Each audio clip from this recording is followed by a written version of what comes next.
Buenas tardes. Le invito a que abra su Biblia en Colosenses 1:15. Vamos a continuar con la serie Cristo es suficiente. Este es el tema número 4 de la serie y se titula La divinidad y supremacía de Cristo. La divinidad y supremacía de Cristo. Entonces vamos a leer Colosenses 1:15 al 19.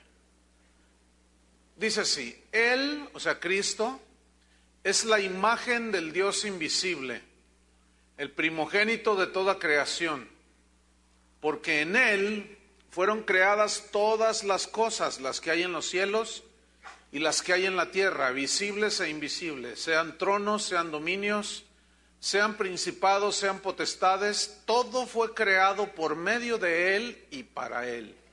Y Él es antes de todas las cosas, y todas las cosas en Él subsisten. Y Él es la cabeza del cuerpo, que es la iglesia. Él que es el principio, el primogénito de entre los muertos, para que en todo tenga la preeminencia, por cuanto agradó al Padre que en Él habitase toda plenitud. Este poderoso pasaje establece de una manera contundente la verdadera identidad de Jesucristo, que Él es Dios. Pablo escribió esta carta combatiendo las herejías que estaban asediando a la iglesia en Colosas, las cuales querían despojar a Jesús de su divinidad. Estaban despojando la suficiencia del sacrificio de Jesús, lo estaban minimizando y le estaban añadiendo prácticas y cosas y doctrinas para hacerlo completo. Entonces es muy importante, o era muy importante en aquel tiempo, que los cristianos tuviesen una revelación y un entendimiento y un conocimiento de quién es Jesús. Una persona, aunque vaya a una iglesia, si no tiene la revelación de quién es Jesús, no puede ser un cristiano. Tienes que tener la revelación de Jesucristo, y las Escrituras nos revelan quién es Jesucristo. Él es Dios. En toda la historia del cristianismo, siempre han tratado de desprestigiar a Jesús. Siempre. Los falsos apóstoles que entraron a Colosas, ya lo dije, querían despojar a Jesús de su divinidad con falsas enseñanzas.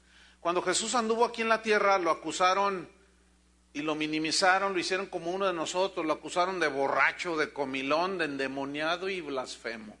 Y eso fue porque él afirmaba ser igual a Dios. Otros tienen a Jesús como un iluminado más, otros lo tienen como un profeta más, y algunos tantos por ahí lo tienen como un gran maestro junto con el Dalai Lama, Mahatma Gandhi, etc. Dan Brown, que es un escritor de este siglo, en su libro El Código Da Vinci, acusa a Jesús de tener como amante a María Magdalena, según él. Según este hombre, dice que Jesús procreó una hija con María Magdalena, o sea, que era su amante, o sea, fornicaba con ella, pues. El falso evangelio de Judas, que es un evangelio cuyos pergaminos existen y datan de los primeros siglos, efectivamente, pero es un falso evangelio que se le atribuye a Judas, ¿sí? Bueno, en ese evangelio presenta a Jesús como cómplice de Judas. Según ese evangelio, Jesús hizo un arreglo con Judas y le dijo: mira, vamos a ponernos de acuerdo. Tú me traicionas y yo te doy un lugar de primacía allá en el cielo. Y Judas dijo: sale. El documental La tumba olvidada de Jesús, que se proyectó el año pasado, asegura, los escritores o los que filmaron este documental, ellos aseguran que Cristo no resucitó porque encontraron un cofre allí donde supuestamente están los restos de Jesús. Siguen atacándolo, porque si Él no resucitó, vana es nuestra predicación, vana es nuestra fe, aún seguimos en nuestros pecados, y justamente ahí es donde lo atacan a Él. Recientemente hicieron una película que se llama Corpus Christi. Ahí en esa película exhiben a Jesús como un homosexual. que tenía a sus apóstoles como sus amiguitos íntimos. Bueno, escuche bien lo que voy a decir. El famoso evangelista Benny Hinn, al cual muchos lo siguen con ojos cerrados, enseña lo siguiente. Él dice que Cristo tomó la naturaleza de Satanás. ¿De dónde lo agarra? ¿Quién sabe? Él dice que Jesús tuvo que nacer de nuevo. Yo pensaba que la Biblia decía que solo los pecadores nacen de nuevo. En fin. Él dice que la muerte de Jesús fue insuficiente para salvarnos. Y por lo tanto Jesús, cuando muere, tuvo que descender al infierno, según este evangelista famoso. Descendió al al infierno, para que allí fuera torturado por Satanás y los demonios para completar el sacrificio, la salvación que Él vino a darnos. Entonces, cuando Jesús dijo en la cruz, consumado es, ¿qué con eso? Entonces, según este evangelista famoso, la salvación se efectuó en el infierno y no en la cruz. Escúchame bien. Tenemos que tener la Biblia en la mano para saber discernir lo que se está diciendo. Hay muchas falsas doctrinas que están agobiando a la iglesia, y los cristianos que no tienen su Biblia en su mano y no estudian, esos nada más repiten como loros lo que oyen, sin analizar, sin nada. Entonces, bajo el parámetro de la Biblia, estas personas o este supuesto evangelista aparece como un falso profeta. No lo digo yo, lo dice la Biblia. Hay una doctrina que es antiquísima, que se dio por allá en los años 256, entre el 250 y el 336. Había un obispo llamado Arrio, que en el año 318, este hombre comenzó a difundir una herejía, una falsa doctrina, diciendo que en Dios no hay tres personas, sino una sola, el Padre, decía él. Este Arrio, esa doctrina se conoció como arrianismo.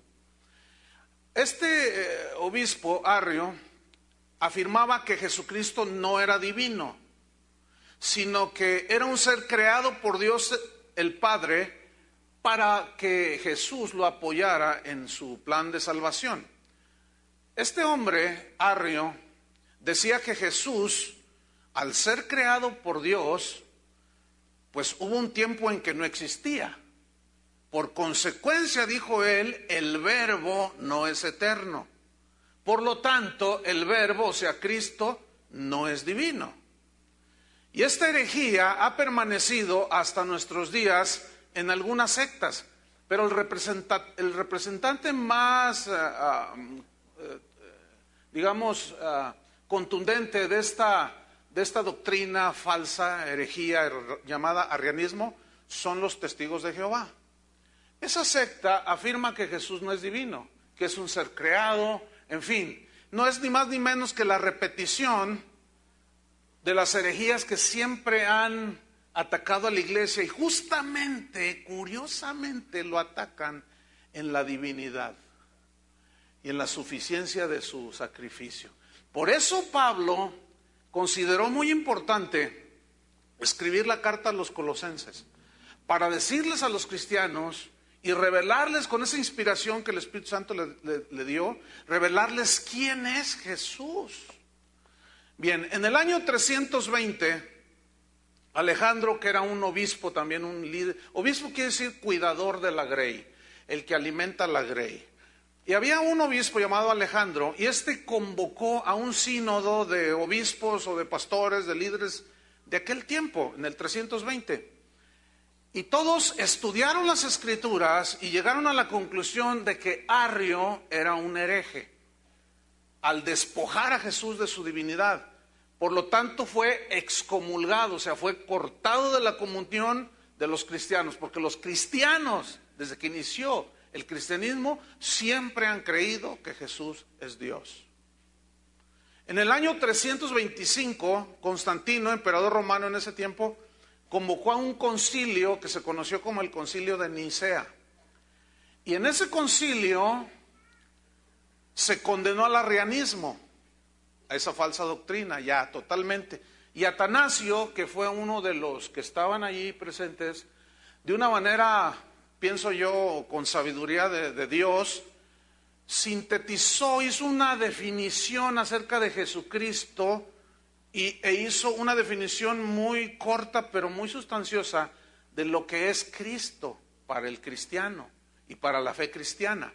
Y él sintetizó de esta manera, junto con la sabiduría de los demás que estaban ahí, que es un credo, se conoce como el credo de Nicea, que nos es familiar porque lo aprendimos así como de machetito, ¿no? Y dice, entre otras cosas, creemos en un solo Dios Padre Todopoderoso y en un Señor Jesucristo, un solo Señor Jesucristo, Hijo de Dios, nacido unigénito del Padre, de la misma sustancia del Padre, Dios de Dios, luz de luz, Dios verdadero de Dios verdadero, engendrado, mas no creado, y de la misma naturaleza del Padre.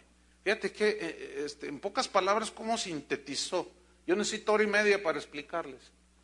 Necesitamos crecer en sabiduría, ¿verdad? En fin, Jesús hasta el día de hoy sigue preguntando, ¿quién dicen los hombres que es el Hijo del Hombre? En aquel tiempo, cuando él hizo esta pregunta, le respondieron, bueno, Señor, unos dicen que tú eres Juan el Bautista, otros dicen que eres Elías, otros dicen que eres Jeremías o algunos de los profetas. Y Jesús sigue haciendo la misma pregunta que le hizo a sus discípulos. ¿Y vosotros quién decís que soy yo? ¿Qué soy yo para ti? Entonces Simón Pedro le respondió, tú eres el Cristo, le dice, el Hijo del Dios viviente. Y Jesús lo mira y le responde, le dice, bienaventurado eres Simón, hijo de Jonás, porque no te lo reveló carne ni sangre, o sea, persona alguna, sino mi Padre que está en los cielos. Que el Padre tenga bien revelarnos a su Hijo Jesús como el unigénito de Dios. Dios de Dios, luz de luz, Dios verdadero de Dios verdadero, engendrado, mas no creado. Y esos versículos que vamos a estudiar son cruciales para saber quién es realmente Jesús. Ahora, vámonos al contexto en el cual se escribió esta epístola. Los colosenses, vamos a 1:15, pero vamos un poco a retroceder en la historia. Los colosenses estaban siendo asediados por falsos maestros, falsos apóstoles que empezaron a decir tontería y media acerca de Jesús.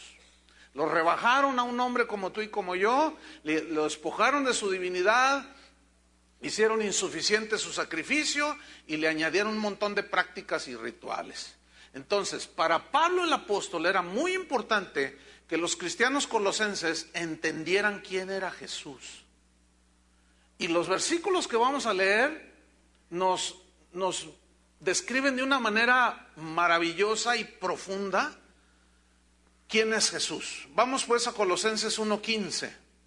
Para nosotros también es muy importante conocer esto por todas las cosas que están entrando a la iglesia. Y nunca terminará esto, pero tenemos que estar preparados y tener este conocimiento. Colosenses 1:15, Pablo les dice, miren, estimados colosenses, les voy a decir esto. Ahora, póngame atención acá. Cuando Pablo escribe la carta, llevan los pergaminos, porque se escribían en los pergaminos.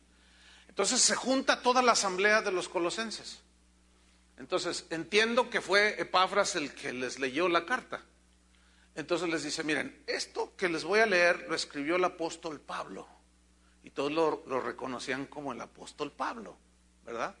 Entonces desenrolla los pergaminos y comienza a decirles, miren, y en el versículo 15, Él, o sea Jesús, es la imagen del Dios invisible. Aquí la palabra clave es imagen, o sea que Cristo es la imagen del Dios invisible.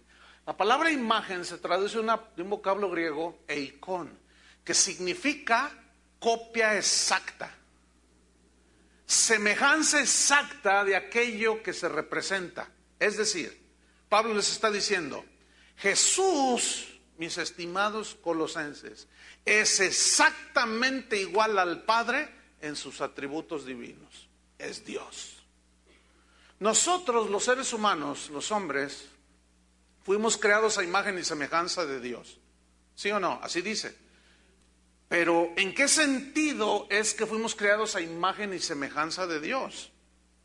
Porque dice que Cristo es la imagen, la semejanza, la copia exacta. En este sentido, nosotros tenemos inteligencia, tenemos emociones, tenemos voluntad. Y esto nos permite pensar, la inteligencia. Nos permiten las emociones, sentimos emociones. Esto es el sentir, ¿verdad? Dios también tiene emociones. Pero también la voluntad nos ayuda a decidir. En ese sentido es que somos hechos a la imagen de Jesús. Somos personas, somos entes individuales. Cada uno tiene la capacidad de pensar, de sentir y de decidir. Bien. Sin embargo, nosotros los seres humanos no tenemos los atributos que son únicos en Dios. No los tenemos. Como son, entre otros, la omnipotencia, significa que Dios es todopoderoso. Nosotros no tenemos esa semejanza con Él. Los seres creados no somos omniscientes. Dios es omnisciente, significa que Él todo lo conoce, todo lo sabe. Sabe el pasado, el presente y el futuro. La omnipresencia que Dios llena todo el universo, ningún ser humano posee estas características que son de Dios solamente. Bueno, escúcheme bien, Jesús tenía estos atributos y los manifestó cuando estaba aquí en la tierra. Por ejemplo, todos recordaremos aquella ocasión en el Evangelio que narra cuando la barca se hundía y despiertan a Jesús. Él sube a la superficie de la barca y reprende al viento y a las olas, les dijo que callaran y que enmudecieran. Y todo se hizo bonanza, dice la Escritura. Y los discípulos se asustaron, todavía no lo conocían en esa dimensión. Se les estaba revelando como el Dios omnipotente. Y dijeron, ay, ¿quién es este que hasta los vientos y la mar, las olas le obedecen? Allí Jesús estaba demostrando su omnipotencia. Dígame, ¿qué hombre puede detener eso? Cuando Jesús estaba aquí en la tierra, dice que se acercaban sus enemigos y Jesús les decía que sabía lo que estaban pensando. ¿Por qué piensan esto?, les dice. Y se asustaban. Cuando le dice a Pedro, Pedro, ¿me amas?, la tercera vez le dice, Señor, si tú conoces todo. Ahí Jesús estaba demostrando su omnisciencia. Cuando Jesús les dijo a sus discípulos, todo lo que pidiereis al Padre en mi nombre, yo lo haré. Él estaba diciéndoles, yo soy omnipresente. O sea, Jesús mismo está diciendo, yo soy omnipresente. Si en este momento oramos, como hace unos minutos, y allá en Europa o en Asia, oran al mismo tiempo, Jesús escucha. Y no se hace un lío, no se confunde.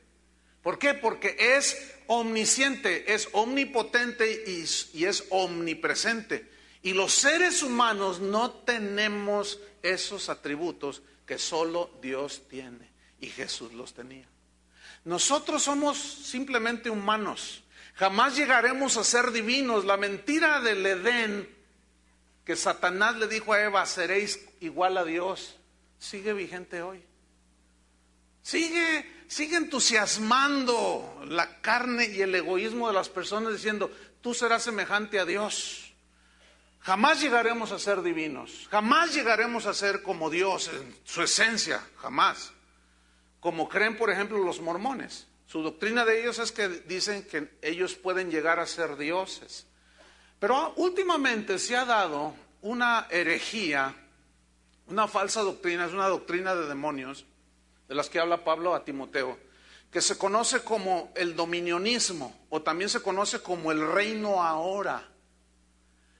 Bien, esta falsa doctrina asegura y enseña que somos dioses. Dice, nosotros somos dioses, y como somos dioses, somos señores. Y aludiendo una vez más a ese evangelista famosísimo, que lo siguen pero por millones, Benny Hinn, él utiliza una lógica muy equivocada. Él en un mensaje que dio, que está ahí en el internet, usted lo puede checar. En un mensaje que dio, él está utilizando su lógica humana para decir que somos dioses. Él dice, cuando un león se aparea con la hembra, nace un leoncito y está igualito, con su misma naturaleza y todo. Cuando un elefante macho engendra o tiene su relación con la hembra, entonces nace un elefantito, ¿verdad? Conforme a su naturaleza. Entonces, cuando Dios nos engendró a nosotros, ¿qué engendró? Entonces todos dicen, dioses. Fíjate su lógica, ¿eh? La misma mentira del Edén. Bien, esta doctrina del dominionismo o reino ahora consiste básicamente en lo siguiente. Enseña que la única manera en que el mundo puede ser rescatado, salvado, es a través de establecer nosotros los cristianos aquí en la tierra el reino de Dios. ¿Cómo? Ellos dicen que es por medio de tomar los gobiernos, de que cristianos sean presidentes de los Estados Unidos, de México, de todos los países del mundo, que los cristianos sean los legisladores, que los cristianos sean los diputados, que los cristianos sean los policías, que los cristianos, entonces todos los cristianos debemos de establecer el reino aquí, para de esa manera preparar la segunda venida de Cristo. Eso es lo que creen ellos. Ahora, escúcheme bien. El dominionismo o el reino ahora pone su énfasis en el dinero y en el poder político. ¿De quiénes cree que surgió la doctrina del evangelio, la falsa doctrina del evangelio de la prosperidad? En los dominionistas, en los que creen eso que yo les acabo de narrar, que ellos creen. ¿Por qué? Porque ellos dicen que el dinero tiene poder, ¿sí? Y hoy vemos pastores dejando la honra del ministerio, de haber sido llamados por Dios para predicar el evangelio, dejándolo a un lado para lanzarse como candidatos a diputados, a senadores, a gobernadores, presidentes de la república, etcétera. Eso tiene su base en una falsa doctrina. Pero Jesús dijo, mi reino no es de este mundo. Así dijo. Yo me quedo con lo que dijo Jesús. Yo no sé usted, yo estoy bien definido. Por otro lado, Cristo fue y sigue siendo perfecto. Sin duda. Él fue sin pecado porque Él es la imagen exacta pero visible del Dios invisible. Él dijo, el que me ha visto a mí, ha visto al Padre. El Padre y yo, uno somos. Pero los humanos contrastamos totalmente nuestra imperfección con la perfección de Jesús. Entonces, cuando yo, como predicador o un maestro, lo que sea, dice algo que rebaja a Cristo, a un simple humano, lo estoy haciendo igual a mí. Y es una herejía, porque nosotros y Él jamás somos iguales. Algún día seremos semejantes a Él porque le veremos tal como Él es, pero no en el sentido de que somos dioses, sino somos pecadores redimidos y rescatados que se nos dio una nueva naturaleza, ¿sí? Para ya sin corrupción, sin tendencia al pecado ya. Hebreos 7:26 nos habla precisamente de esa perfección de Jesús, que era necesario. ¿Quién es perfecto sino solo Dios? ¿Sí o no? Entonces, si Jesús fue un simple hombre común y corriente, la Biblia dice por cuanto todos pecaron, pero la Biblia dice de Jesús que Él no pecó. Dice en Hebreos 7:26, refiriéndose a Jesús, porque tal sumo sacerdote nos convenía, era necesario. Santo, ¿quién es santo como nuestro Dios? ¿Quién es santo como Jesús? Inocente, sin mancha, aunque Dan Brown pretenda mancharlo, ¿sí? Sin mancha, apartado de los pecadores, significa que nunca tuvo que ver con el pecado, absolutamente nada. Y hecho más sublime que los cielos. ¿Quién es más sublime que todo lo creado? Dios. Y aquí está diciendo, que Jesús es esa persona. En Hebreos 1:1, del 1 al 6, Hebreos 1:1, ahí también nos asegura la divinidad de Jesús. Dice así, Dios, fíjese, Dios, ahí está, la persona de Dios, el Padre, aquí en este caso. Habiendo hablado muchas veces y de muchas maneras en otro tiempo a los padres o a sus antepasados por medio de los profetas, dice, en estos postreros días nos ha hablado por el Hijo, refiriéndose a Jesús obviamente, a quien constituyó heredero de todo y por quien asimismo hizo el universo. Mira el versículo 3, el cual, o sea Jesús, siendo el resplandor de su gloria.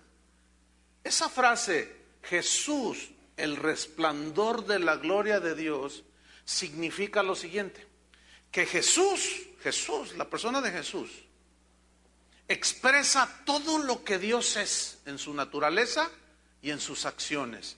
En el griego eso significa resplandor de su gloria. ¿Entiende?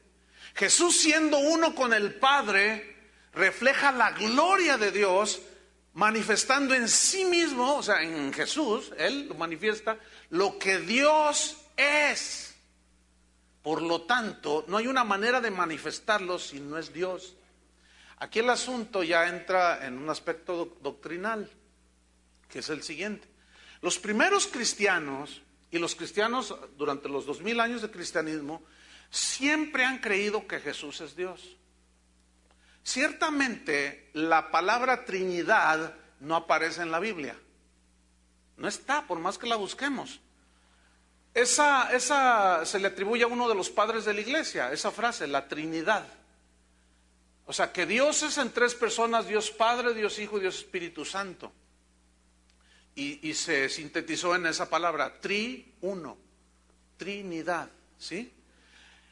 Entonces, los que no creen en la Trinidad de Dios, que Dios es Padre, Dios el Espíritu, Dios el Hijo y Dios el Espíritu Santo, ellos argumentan que no existe esa palabra, pero la enseñanza es clarísima en la Biblia, que Dios es, el Padre está ahí como alguien con su personalidad individual, el Hijo y el Espíritu Santo.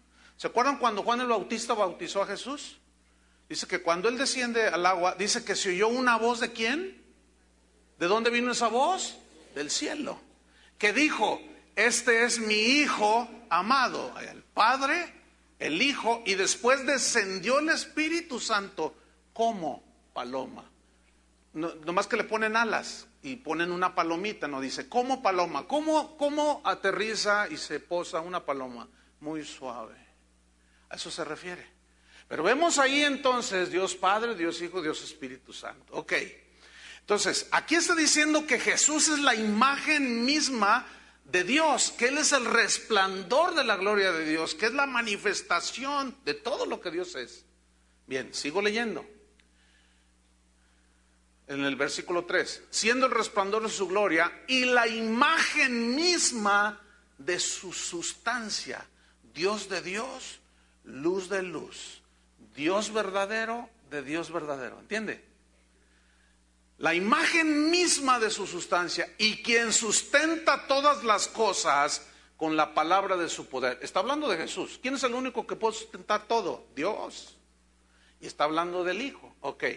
Habiendo efectuado la purificación de nuestros pecados, o sea Jesús, por medio de sí mismo, y se sentó a la diestra de la majestad, o sea del Padre, en las alturas. Tuvo que haber sido Dios, Jesús, para poder limpiarnos nuestros pecados. ¿Qué hombre podía hacer eso? ¿Qué sangre de quién podía hacer eso? Ningún ser humano. Bien, versículo 4 dice, hecho tanto superior en grado sumo, muy superior a los ángeles, fíjese, encima de Satanás. ¿Ok? Entonces, ¿quién gobierna todo? ¿Quién es el Señor de todo el universo? Jesús, no Satanás, aunque algunos creen que es Satanás. Él nada más es el Dios de este mundo. Pero ¿quiénes son los que están bajo su reinado, su gobierno, su manipulación? Los que no creen en Jesucristo. Pero una vez que tú crees, que estudiamos la semana pasada, nos trasladó del reino de las tinieblas al reino de su amado Hijo. Entonces, en nosotros Satanás no tiene nada que ver. Al contrario, nosotros lo podemos pisotear. Así dijo Jesús. Entonces dice, hecho tanto superior a los ángeles cuanto heredó más excelente nombre que ellos, por lo cual, porque, y hace una pregunta, porque, ¿a cuál de los ángeles, díganme? Dice el escritor de Hebreos, dijo Dios jamás, mi hijo eres tú, yo te he engendrado hoy. Aquí la palabra engendrado no quiere decir creado, fíjate, engendrado.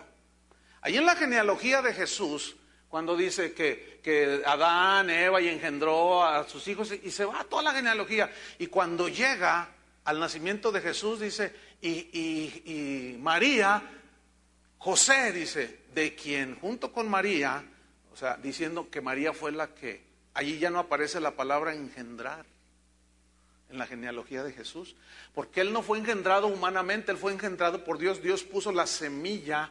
Semilla viene de una palabra que significa semen, ¿sí? De ahí viene la palabra seminario, y en fin. Pero esa palabra, no que Dios sea hombre y tenga semen como lo tiene un hombre, sino en el sentido de semilla que crece, ¿entienden? Entonces, Dios puso la semilla en el vientre de María de una manera sobrenatural. Tuvo que ser así, porque como es un Dios sobrenatural, tuvo que hacerlo así.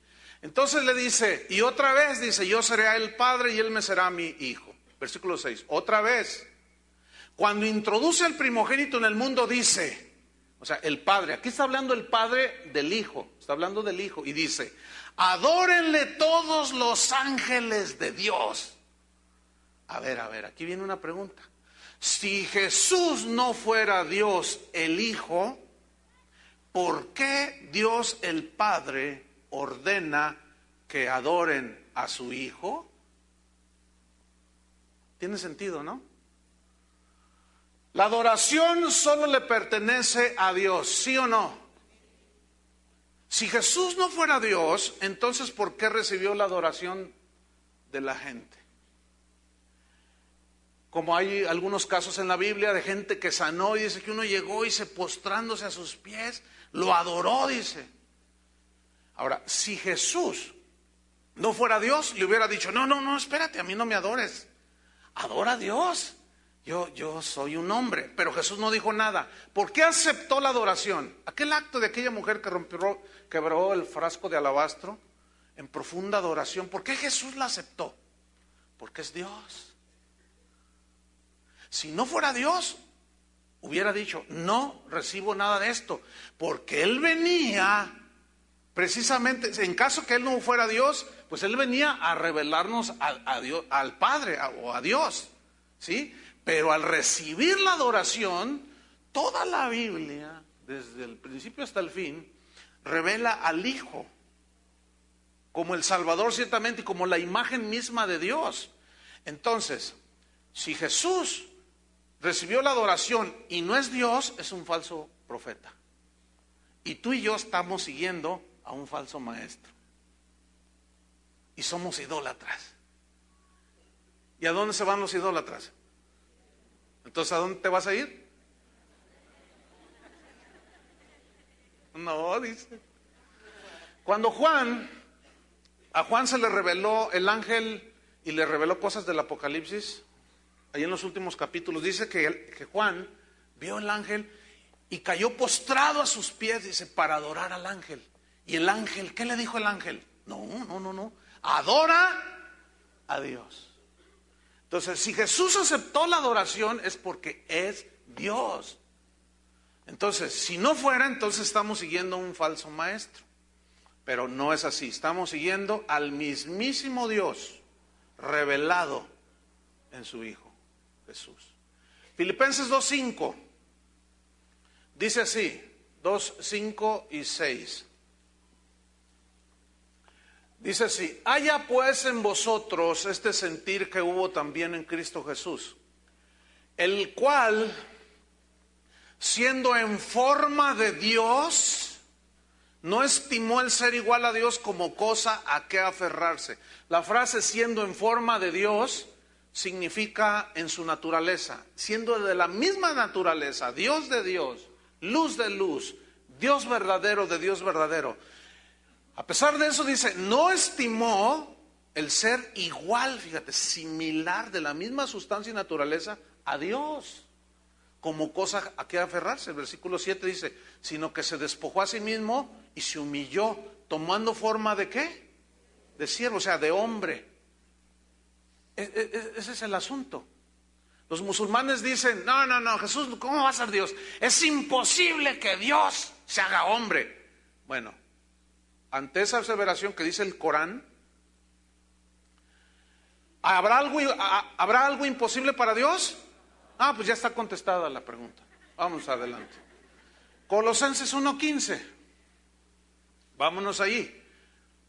Pero antes de irnos así a lo que es el centro del mensaje, vamos a Juan 1:1 y Juan 1:14.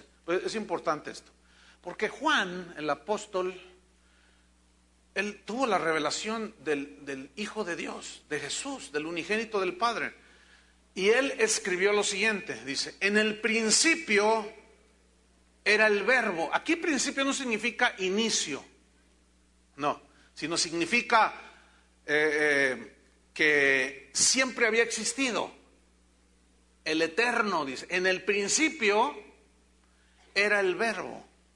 Y el verbo era con Dios, y aquí el verbo se refiere a Jesús. Y el verbo era con Dios, siempre estuvo allí. Y el verbo era Dios. Pero luego en el versículo 14 dice Juan, y aquel verbo eterno, ¿qué sucedió?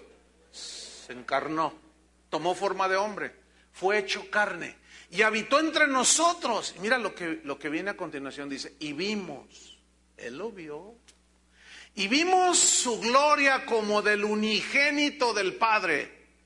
Cuando dice unigénito del Padre aquí, lo está haciendo igual a Dios. Dice, lleno de gracia y de verdad. ¿Quién es ese? Solamente Dios. Jesús tiene que ser Dios. Vamos a Colosenses 1:15. Entonces, desarrollan el pergamino ahí en la congregación de los colosenses. Y Pablo les dice, Él es la imagen del Dios invisible. Y ellos así como diciendo, wow. Pero los falsos maestros que a lo mejor estaban sentados ahí en la congregación, crujían los dientes. No, ¿cómo va a ser Dios? Es un simple hombre. Y siguen esos mismos crujiendo los dientes. Pero la Biblia sigue aseverando que Jesús es Dios. Dice, el primogénito de toda creación. Ahora, los que niegan la divinidad de Jesús, como por ejemplo los testigos de Jehová, te sacan este versículo, pero de cajón así, de cajoncito, así, sí o sí te lo sacan. Ahí está. El primogénito, dicen, de toda creación. O sea, ellos lo interpretan como el primer ser creado. Pero bueno, vamos a ver si esto es lo que dice el texto. ¿Sí? Vamos a estudiarlo. La palabra primogénito que aparece en Colosenses 1:15 se deriva de una palabra griega que es la palabra prototokos. Y prototokos se usa en dos sentidos. El idioma griego tiene una particularidad, que tiene muchas palabras que definen de una manera exacta cada cosa. Yo les he explicado esto. Por ejemplo, yo digo, yo amo a mi perro. Y yo amo a mi perro, tengo un perrito bien simpático. Y yo lo amo, pero después me volteo y le digo a mi esposa, te amo. Es la misma palabra. Pero el contexto de la situación da a entender que no amo igual a mi esposa que al perro, o que al perro igual que a mi esposa. Pero es la misma palabra, pero en el griego no sucede eso. El griego tiene palabras exactas para definir cada cosa. Esa es la particularidad del griego. Y Dios en su sabiduría permitió que en ese tiempo el griego fuera el idioma más rico, y sigue siéndolo, en el cual se escribió. Algunas partes en arameo ciertamente, pero se escribió en griego. Entonces utiliza prototokos, que se usa en dos sentidos. El sentido número uno en el que se utiliza y que se traduce primogénito es en sentido cronológico de nacimiento. Por ejemplo, en mi familia somos 4. Mi hermana Rosa es la mayor, ella es la primogénita. Yo soy el segundogénito. y luego Georgina y Carlos es el junior, el chiquillo, mi hermano. Bueno, ¿cuántos hermanos tienes? ¿Quién es el primogénito de todos tus hermanos? Tú eres el primo. ¿Cuántos hermanos tuviste? Bueno, ok, entonces tú eres primogénito y en ese sentido se usa prototocos, pero en un orden cronológico de nacimiento. Por ejemplo, Isaac tuvo dos hijos, Esaú y Jacob. ¿Se acuerdan? ¿Quién fue el primogénito? Esaú. Entonces cuando dice que Esaú fue el primogénito y vendió su primogenitura, está hablando del primero que nació. Y si dice el primero, en ese orden cronológico significa que luego viene el segundo, y luego el tercero y así, hasta los 35 que usted tuvo. Jacob tuvo 12 hijos. ¿Se acuerda? ¿Quién era el primogénito de los hijos de Jacob? Rubén fue el primogénito. Y después, o sea, siempre que dice Rubén fue el primogénito, significa que después nació el que le siguió y así sucesivamente hasta que tuvo todos sus hijos. Bien, Mateo 1:24. Aquí habla primogénito en orden cronológico de nacimiento, así natural. Les tengo que explicar esto porque es muy importante. Mateo 1:24-25, el contexto es que José estaba comprometido con María. Él descubre que ella está embarazada. Acuérdense que el Espíritu vino sobre ella y puso la simiente. Entonces José, como era un hombre bueno, pues lo primero que pensó seguramente es: me engañó. Pero como era un hombre justo, dice, no quiso difamarla y la quiso dejar en silencio. Pero en la noche, el ángel de Jehová le habló y le dijo: no temas recibir a María tu mujer, como tu mujer. Vean versículo 24. Y despertando José del sueño, hizo como el ángel del Señor le había mandado y recibió a su mujer, o sea, a la Virgen María. Versículo 25, pero no la conoció hasta que dio a luz a su hijo primogénito y le puso por nombre Jesús. A ver, pregunta, ¿la conocía o no la conocía? Bueno, pues parece así como que... No, ¿tú quién eres? Pues no se entiende que él ya... No, lo que pasa es esto, que esta palabra conocer, no la conoció, tanto en el griego como en el hebreo, implica relaciones sexuales en el matrimonio. En Génesis aparece cuando dice, y Adán conoció a su mujer y nació Caín y nació. O sea, entonces aquí hay algunas versiones que ya lo traen mejor traducido, dice, pero no tuvo relaciones íntimas, que es lo más normal en tu matrimonio, y esto echa por tierra dogmas que andan por ahí, usted me entiende, ¿no? Porque imagínense a José, se casó y se quedó viendo así como chinito, nomás así. No, era normal, hermanos, no hay ningún vituperio. Al contrario, está en el orden dentro el matrimonio está en el orden de Dios, no es nada vergonzoso, pero los hombres somos buenos para inventar y para endiosar. Bien, entonces dice, no la conoció, o sea, significa, y no tuvo relaciones con ella, hasta que dio a luz a su hijo primogénito. Y aquí dio a luz nos da la pauta para interpretar primogénito. ¿Sí o no? O sea, y dio a luz a su hijo primogénito y le puso por nombre Jesús. Significa, él fue el primero de María en orden cronológico. ¿Qué significa eso? Que tuvo más hijos, normal. ¿Sí? Ustedes saben que hay un dogma ahí de no, que fue ella eternamente virgen y todo ese asunto, pero bueno, la Biblia solita lo explica. Ahora, el otro sentido que se aplica, en el cual se aplica prototocos, que se traduce primogénito, significa, o tiene un sentido de importancia suma, o suma importancia, de rango, o de posición. Vamos a Apocalipsis 1:5. O sea, cuando se menciona primogénito, el mismo contexto del versículo te da la pauta para interpretar si es orden cronológico de nacimiento o lugar de importancia. ¿Me explico? Eso dice el diccionario griego. Ok.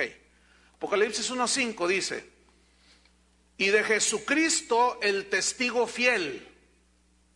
Y luego dice, el primogénito de los muertos. Aquí es obvio que no está hablando en orden cronológico de nacimiento. Pero ¿qué significa el primogénito de los muertos? Significa que Jesús fue el primero en morir, resucitar y ya no morir más. Eso significa el primogénito de los muertos. ¿Se acuerdan que Lázaro fue resucitado por Jesús, pero se volvió a morir? El hijo de la viuda ya con Elías se murió, lo resucitó, pero se volvió a morir. Pablo predicando ahí en el libro de los Hechos, dice que disertaba largamente y un muchacho que estaba sentado en el tercer piso se quedó dormido y se perdió el equilibrio y se fue tercer piso y se murió. Y Pablo llegó, oró por él y lo resucitó.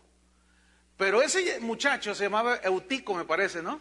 Ese muchacho volvió a morir. Y Cristo murió, resucitó para ya no morir jamás. Eso significa primogénito de los muertos.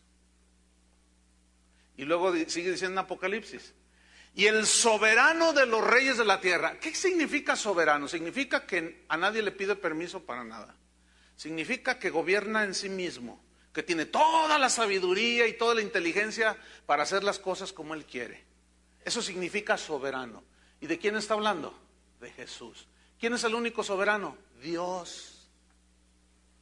Jesús no le pidió permiso a nadie. Aunque ahora parece que en algunos lugares a Jesús lo tienen como su esclavo. A las 3, sánanos a todos estos, Puros maltratos porque no conocen a Dios, porque no conocen a Jesús. ¿Cómo puedes tratar así al Hijo de Dios? Es que no lo conocen, por eso. Romanos 8:29. Romanos 8:29 dice así: porque a los que antes conoció, o sea, todos los que fueron elegidos de antemano por el Padre, que Él conocía, que un día nos iba a limpiar con su sangre, dice, también los predestinó para que fuesen hechos conformes a la imagen de su Hijo. ¿Qué significa aquí? ¿Que nos va a hacer dioses? No. Sigamos. Para que Él sea el primogénito entre muchos hermanos. Aquí primogénito tiene otro significado, pero está hablando de rango, ¿no es cierto? De importancia. Aquí significa que Él es el más importante de todos. Y como Él es el más importante, Él fue el que murió y resucitó, Él es el ejemplo máximo que debemos de seguir. Y es a la imagen de Él que el Padre nos va transformando cada día. Eso es lo que dice aquí. Pero no nos va a hacer dioses. No sé si me estoy explicando. Nosotros nunca seremos dioses, nosotros siempre seremos pecadores redimidos, perdonados y limpiados con la sangre del Cordero. Pero nunca llegaremos a ser dioses. Seremos semejantes a Él porque le veremos tal como Él es. ¿Qué significa? Significa que el cuerpo que tendremos será como el de Él, incorruptible. Pero nunca seremos dioses. Entiéndalo bien. Ok. Juan 3:16. ¿Alguien conoce de memoria Juan 3:16? ¿Sí? Ok, vamos a leerlo de todas maneras. Para los que no se lo saben o que lo van a oír por primera vez. Es posible, no sé. Juan 3:16 dice así. Porque de tal manera, una medida así superlativa, amó Dios al mundo, Dios el Padre, que ha dado a su Hijo unigénito, para que todo aquel que en Él cree no se pierda, mas tenga vida eterna. Ok, aquí dice que Dios dio a su Hijo unigénito. Y aquí la palabra unigénito viene del griego monogenes, que significa único. Único. Ok, aquí viene una pregunta. Pongan mucha atención. A ver, ¿qué tal andan? ¿O cómo vamos? A ver, ¿Cristo es primogénito o unigénito del Padre?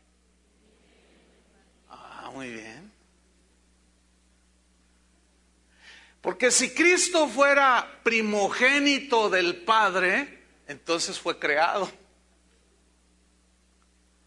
Entonces, ¿Nosotros somos hijos de Dios? ¿Sí o no? Sí, pero nosotros sí fuimos creados. Y alguno que otro es malcriado todavía. Pero fíjate, si fue primogénito del Padre, no puede ser unigénito. ¿Verdad que no? Como tampoco, si Él es unigénito, único, no puede ser primogénito. No, no cabe en el concepto bíblico. Entonces, si Pablo, fíjese bien, ponga atención, si Pablo hubiera querido decir que Cristo fue el primer ser creado, Colosenses 1:15, Él es el primogénito de toda creación, según la versión Testigos de Jehová y algunos otros por ahí. Si Pablo hubiera querido decir que Cristo fue el primer ser creado, el primogénito de toda creación, no hubiera usado la palabra prototokos, sino hubiera utilizado la palabra protoctistos, es diferente y significa creado primero. Ahora, si Pablo hubiera dicho, vamos a suponer que los testigos de Jehová tienen razón, Cristo fue el primer ser creado. Si Pablo hubiera dicho que Cristo fue el primer ser creado, según Colosenses 1:15, entonces él le estaría dando la razón a los falsos apóstoles que estaban diciendo que Cristo no era Dios. Entonces, mis queridos hermanos, ¿qué sentido y qué razón tiene el haber escrito la carta a los colosenses si no era para defender la divinidad de Jesús? ¿Me expliqué? Es lo más que puedo, hasta ahí alcanzo, ya no puedo más. A continuación vamos a ver el énfasis que Pablo pone en la centralidad de Cristo. Si Jesús no fuera Dios, entonces estos versículos que vamos a leer nos estarían guiando a la idolatría. Y los cristianos estaríamos violentando el primer mandamiento. ¿Cuál es el primer mandamiento? Amarás al Señor tu Dios con todo tu corazón. No tendrás dioses ajenos. No hay nadie fuera de mí, yo soy el único Dios. Pero en Hebreos ya vimos que dijo, adórenle los ángeles de Dios. Entonces, si estos versículos que afirman la divinidad de Jesús no fueran inspirados por el Espíritu Santo, entonces, ¿cómo está el asunto? Entonces, el asunto está aquí, que se contradice la Biblia, no, para nada. Estudiemos pues, Colosenses 1:16. Vamos a notar el énfasis que Pablo pone en la divinidad de Jesús y en su preeminencia, que es el tema que nos ocupa ahora. Versículo 16. Acuérdense que les dice, Él es la imagen misma de Dios, el primogénito de toda creación. Y luego dice el 16, porque en Él fueron creadas todas las cosas. La frase porque en Él se refiere a Cristo. Y enfatiza el origen de todo, en Él. ¿Dónde se originó todo? En Dios, ¿no es cierto? Entonces, cuando dice en Él, está diciendo que Cristo es Dios porque todo se originó en Él. Y los colosenses, cuando les estaba haciendo leída la epístola, estaban, pero los falsos maestros estaban crujiendo los dientes. ¿Cómo puede alguno que otro estar crujiéndolos aquí? No lo sé. No lo sé. Pero sigamos estudiando qué dice la Biblia. En Él fueron creadas todas las cosas, las que hay en los cielos, las que hay en la tierra, visibles o invisibles. Sean tronos, dominios, principados, sean potestades, todo. Y luego añade una frase. Todo fue creado por medio de Él, todo fue creado por medio de Él. ¿Quién es Él aquí? Cristo. Y aquí crear habla de crear de la nada, y solo Dios es capaz de crear de la nada. En Génesis aparece en el hebreo esa palabra, y creó Dios los cielos y la tierra. Y creó Dios, e hizo esto, e hizo aquello. Y solo Dios puede crear de la nada. Entonces aquí le está atribuyendo a Jesús omnipotencia. Porque dice que todo fue creado por medio de Él, pero luego sigue diciendo, y para Él. Está enfatizando que la razón de la creación fue que creó todo para Él y como tal, por consecuencia, Él es dueño de todo. ¿Quién es dueño de todo? Dios dice en el Antiguo Testamento, mía es la plata, mío es el oro, la tierra es estrado de mis pies. Todo fue creado por mí, dice el Señor, creador. Pero luego en el Nuevo Testamento le atribuye a Jesús la creación también. Dios el Padre, Dios el Hijo, creador, tiene que ser Dios. Y luego dice, versículo 17, y Él es antes de todas las cosas. Y los colosenses así ya con la quijada hasta acá abajo. ¿Estás oyendo? Y yo me imagino, no sé, ¿verdad? Que pudo haber hermanos ahí en Colosas, así vamos a imaginarnos un matrimonio, donde él andaba medio herejeando ahí, ¿no? Medio escuchando esos falsos, pero la mujer era más aplomada, más centrada y dice, no, es que ¿cómo? Cristo es Dios y de pronto les leen la epístola, ¿verdad? Y Él es antes de todas las cosas. ¿Estás oyendo, Epafrodito? ¿Estás oyendo lo que Pablo está diciendo de Jesús? No, pero el apóstol Juan Camaney, ese dice que no. Bueno, pues quédate con tu Juan Camaney. Yo me quedo con lo que el Espíritu Santo le inspiró a Pablo. Dice, y Él es antes de todas las cosas, y los falsos crujiendo los dientes así, porque el diablo no quiere que la gente sepa que Jesús es Dios. Porque en eso radica la salvación. Si Jesús no es Dios, es como Mahatma Gandhi. Sigue al Señor ese. ¿Cuál es la diferencia? Entonces cuando dice Él es antes de todas las cosas, está diciendo que Él es eterno. Está enfatizando su preexistencia y está diciendo Jesús es eterno.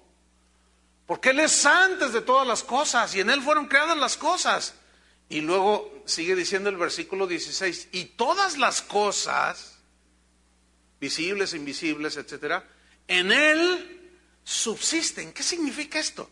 Aquí lo que Pablo está enfatizando es la divinidad de Jesús una vez más. Fíjese cómo en cada frase Pablo está enfatizando la divinidad de Jesús. Porque la existencia de la creación depende de quién la está sustentando. ¿Y a quién se le atribuye que sustenta todo? A Jesús, porque es Dios. Por lo tanto, Cristo merece preeminencia en todo, en vista de todo lo que Pablo está diciendo aquí. Y Pablo lo sintetiza en el versículo 18 del por qué Él merece la preeminencia. Pregunto, ¿quién merece el primer lugar en todo? Dios, ¿no? Entonces, si la Biblia dice que Jesús merece la preeminencia, lo está haciendo Dios. No lo está haciendo, sino está enfatizando que Él es Dios. Ok, versículo 18, Colosenses 1:18. Aquí están tres argumentos del por qué Cristo merece la preeminencia en todo. El primero dice, y Él es la cabeza del cuerpo, que es la iglesia. Entonces, como Él es el creador, en Él se origina todo, el sustentador, por lo tanto Él es cabeza de la iglesia, del cuerpo, que es la iglesia. Aquí lo que está enfatizando es la preeminencia que Cristo debe tener en la iglesia. Ahora, ¿quién es la iglesia? ¿Quién es la iglesia? Nosotros. Y decimos nosotros, pero ¿quiénes somos nosotros? Nosotros son aquellos que han sido lavados con la sangre de Cristo, que se arrepintieron de sus pecados, nacieron de nuevo, y esta iglesia, la iglesia verdadera, la forman todos aquellos que nacieron de nuevo. El hecho de que alguien venga a una iglesia no lo hace cristiano. Yo les he explicado bien eso. ¿Sí? Entonces, ¿de quién es cabeza Cristo? De los cristianos. ¿De qué habla un cristiano? De Cristo. ¿De quién espera escuchar un cristiano? ¿De Buda o de Cristo? Por eso somos cristianos. Ahora, si Él es la cabeza, está enfatizando que Él gobierna, que Él tiene que estar en primer lugar en todo. Ahora, escuchen bien lo que voy a decir. A algunos les va a sonar un poco así, tal vez radical, pero tiene sentido, escuchen. Todo predicador, toda iglesia que su énfasis no sea Cristo en su mensaje, no es cristiano. Lo voy a repetir, porque esto no estamos acostumbrados a escucharlo. Y ahorita se los voy a explicar por qué no. Voy a decirlo de nuevo. Todo predicador, apóstol, el que sea, ¿sí?, incluyendo a Chuy García y Chuy Olivares, toda iglesia que su énfasis no sea Cristo, que no le dé la preeminencia en sus cantos, en sus reuniones, que no le dé la gloria, no es un predicador cristiano, aunque diga que lo es. No es una iglesia cristiana, aunque crean algunos que es una iglesia cristiana. Le voy a poner un ejemplo.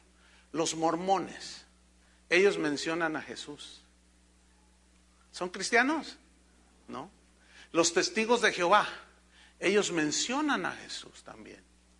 Y hablan de Jesús, pero lo han despojado de su divinidad. Por el hecho de mencionarlo, ¿son cristianos? Mire, hermano, el Corán, los musulmanes, en el Corán hay citas referentes a Jesús. El hecho de que ellos cuando estudian el Corán y digan Jesús, el profeta de Israel, lo reconocemos como, ellos dicen un profeta de Israel. No dicen el ungido, no dicen el Mesías, porque para ellos no es. El hecho de que lo mencionen en sí mismo, ¿los hace cristianos? No, escúcheme bien.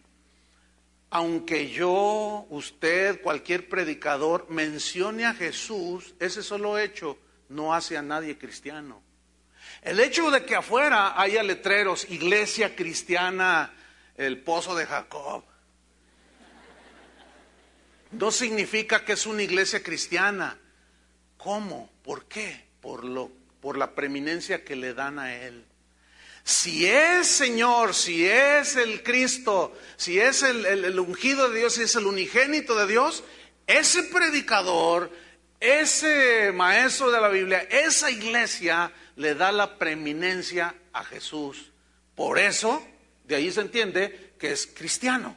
Ahora, si usted va a una iglesia donde todos los domingos le hablan de las finanzas en el reino, cada domingo le enseñan sobre cómo obtener, cómo crecer, cómo ser exitoso. ¿Será cristiano eso? No. Oiga, a ver, pero mencionan a Jesús también los musulmanes. Pero citan versículos de la Biblia, también los testigos de Jehová. Pero me leyeron un pasaje de la Biblia, también los mormones. No, ser cristiano es muchísimo más que mencionarlo, hermanos. Es, escúchenme bien, someterse al señorío de Jesús. Someterse al señorío de Jesús.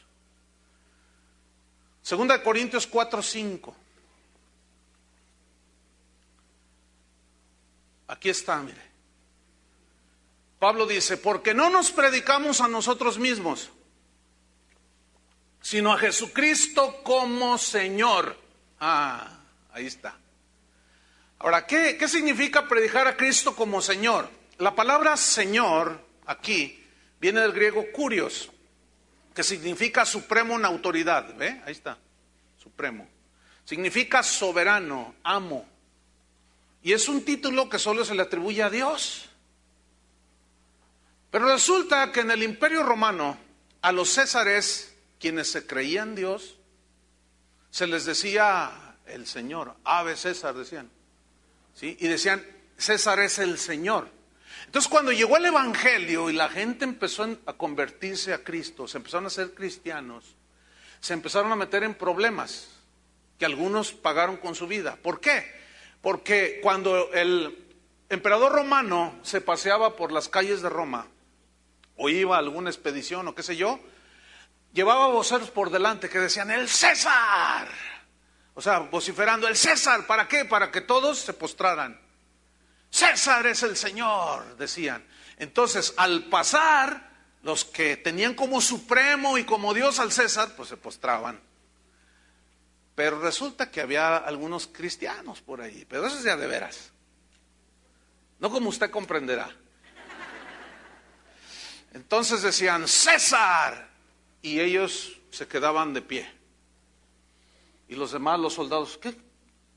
César, es el Señor, dobla tu rodilla. Y ellos decían, no, mi curios es Jesús. O sea, mi soberano, mi amo, mi dueño, y a quien yo me doblo es a Jesús. Y pagaban con su vida, hermanos. Ahí mismo a machetazos los cortaban o los echaban al Coliseo. Hoy, hermanos, no se habla del señorío de Jesús. Escúchame bien, si tú eres de los que dices, bueno, sí, ahí dice la Biblia, pero pues, ay, Dios me entiende, gloria a Dios. Tú no eres cristiano.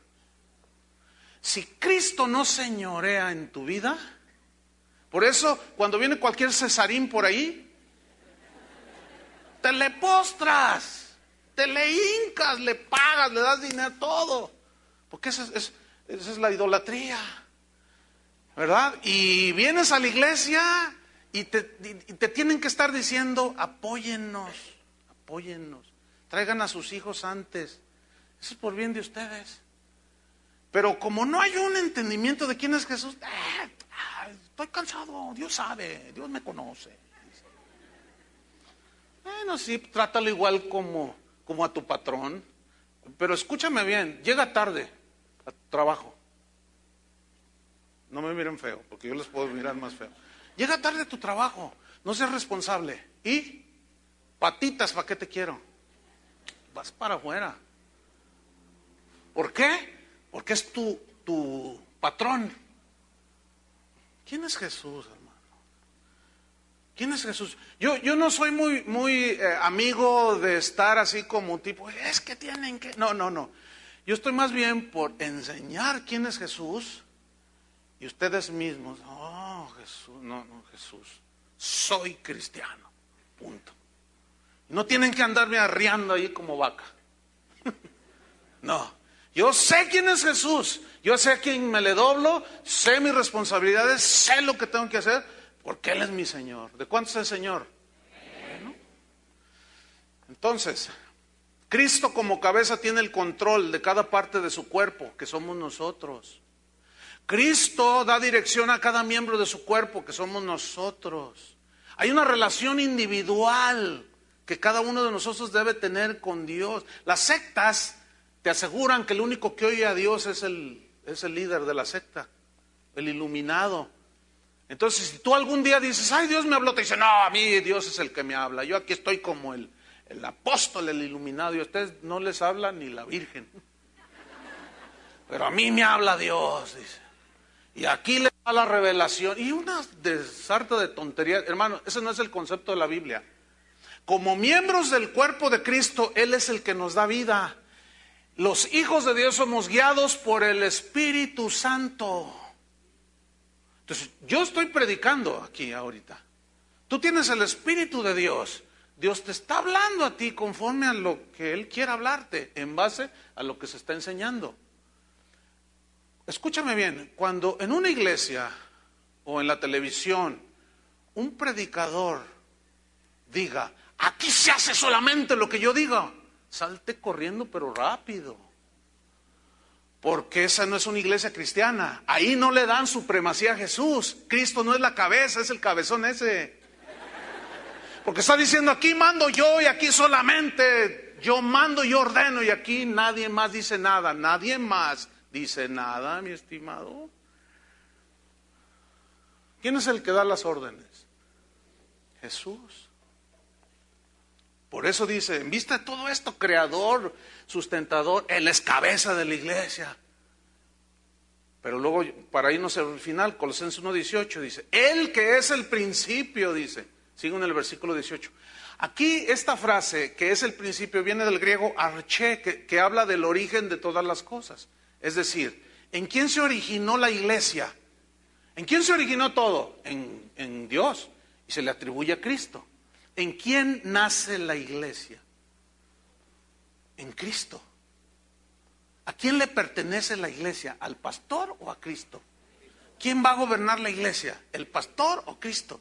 El pastor nada más es un siervo de Dios, que les dice las instrucciones, o en una manera general, de la palabra de Dios. Pero no es quien gobierna. No es de nosotros la iglesia. Ustedes no me pertenecen a mí. Yo hubiera quebrado. No, ustedes no, ni yo soy de ustedes. Todos pertenecemos porque venimos ¿de quién? De Él. Pero cada uno como cuerpo nos dio una función. Y allí cada quien debe funcionar. Y finalmente dice, el primogénito de entre los muertos. Es decir, el primero en resucitar para no morir más. Ya lo expliqué esto. Por eso dice, en vista de todo eso, merece toda la supremacía. Versículo 18 al final. Para que en todo, ¿qué? Tenga la preeminencia. Cristo debe ser primero en todo porque es Dios, hermanos. Todo eso es resultado de su muerte expiatoria y su resurrección. Pero Pablo remata a los herejes con el versículo 19.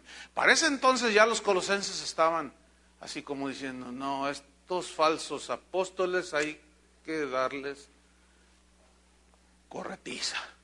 Hay que echarlos, hay que correrlos, no hay que oírlos. Y Pablo se va ya a la yugular así, pero ya directamente, contra los falsos. Dice versículo 19. Por cuanto agradó al Padre que en él habitase toda plenitud. Y como dice la versión en lenguaje sencillo, en este versículo, Cristo es completamente igual a Dios. Porque habitó la plenitud, totalidad. Entonces, en Cristo están todos los atributos de Dios. Por eso, escúchenme bien, merece la preeminencia en todo. Toda la gloria, toda la alabanza, toda la sujeción, toda la humillación ante el Hijo de Dios. Y nosotros los cristianos, como los primeros, debemos de reconocer la divinidad y la supremacía de Jesús. Cristo les reprochó a los cristianos de Éfeso: tengo contra ustedes que han perdido, ¿qué? Su primer amor. ¿Qué significa primer? Es la misma raíz de prototocos, es protos, y significa he perdido el primer lugar en sus corazones. ¿Quién está reclamando primer lugar? Cristo. ¿Por qué? Porque es Dios, hermanos. Si Cristo en nuestra alabanza no está presente, no sirve de nada los cantitos. Si Cristo en nuestra enseñanza, en nuestra vida cotidiana, no está presente como supremo y Señor, soberano, no somos cristianos. Más claro que eso no puede ser. Usted tal vez esté en proceso de ser un cristiano, pero todavía no lo es.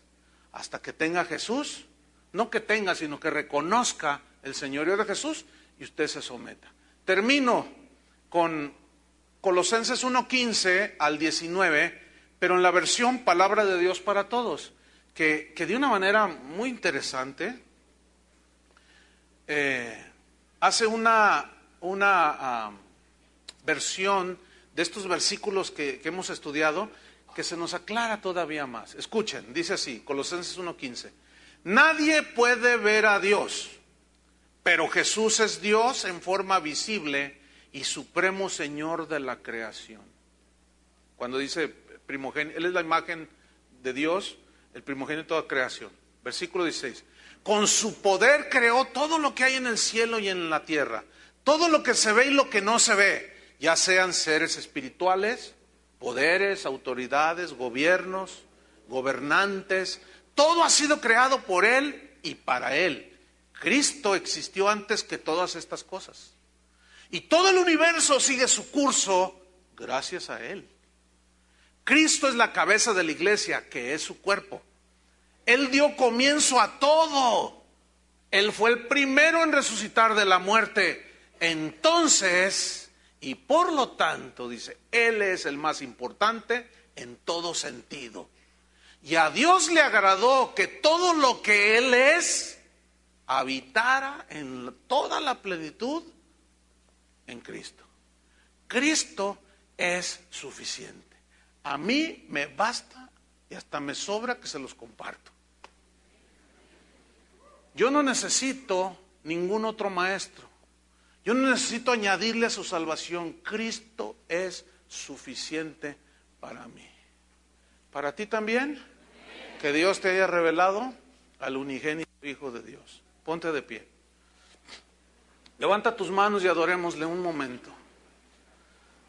Señor, te damos gracias, Padre. Gracias porque los misterios que estaban escondidos han sido revelados. Jesús, una vez dijiste: te alabo, Padre, porque escondiste estas cosas de los sabios y de los entendidos y las revelaste a los niños, o sea, a los sencillos. A Pedro le dijiste: bienaventurado eres, Pedro, porque nadie te lo reveló sino mi Padre que está en los cielos. Padre, revélanos al unigénito, al único que es semejante a ti en sustancia, en naturaleza, que posee tus mismos atributos, Jesús, el Hijo de Dios, el eterno, el Verbo encarnado. Revélanos, Señor, a tu Hijo. Ahí radica nuestra salvación, porque entonces vamos a mirar el sacrificio de Cristo en la cruz como Dios mismo viniendo a rescatarnos, porque la salvación viene y vino y será de Jehová, pero Dios el Hijo haciendo su parte, morir, por lo cual heredó un nombre que es sobre todo nombre, para que en el nombre de Jesús se doble toda rodilla de los que están en el cielo, en la tierra y debajo de la tierra, y toda lengua confiese que Jesús es el Señor. Pero no basta con hablar o decir o asistir, no, tiene que ser una revelación que solo el Padre nos da. Señor, revélanos a tu Hijo, sálvanos, Señor, que podamos ver la grandeza de la cruz, lo que está detrás de todo eso que sucedió en el Calvario.